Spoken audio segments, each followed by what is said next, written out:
ತುಂಗಭದ್ರಾ ಅಣೆಕಟ್ಟೆಯ ಎಲ್ಲ 33 ಗೇಟುಗಳ ಬದಲಾವಣೆ ಕಾಮಗಾರಿಯನ್ನು ತುಂಗಭದ್ರಾ ಮಂಡಳಿಯಿಂದ ಕೈಗೆತ್ತಿಕೊಳ್ಳಲಾಗುವುದು ಎಂದು ಉಪಮುಖ್ಯಮಂತ್ರಿ ಡಿಕೆ ಶಿವಕುಮಾರ್ ವಿಧಾನ ಪರಿಷತ್ನಲ್ಲಿಂದು ಹೇಳಿದರು.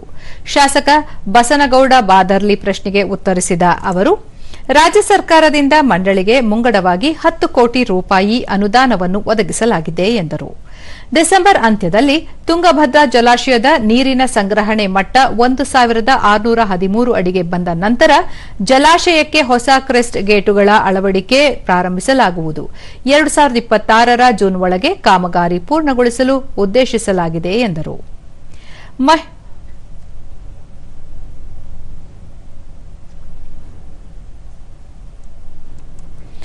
ಮಹಿಳೆಯರಿಗೆ ಸರ್ಕಾರಿ ಬಸ್ಸುಗಳಲ್ಲಿ ರಾಜ್ಯಾದ್ಯಂತ ಉಚಿತ ಪ್ರಯಾಣ ಕಲ್ಪಿಸಲು ಹಣಕಾಸಿನ ಕೊರತೆ ಇಲ್ಲ ಎಂದು ಸಾರಿಗೆ ಸಚಿವ ರಾಮಲಿಂಗಾರೆಡ್ಡಿ ಹೇಳಿದರು.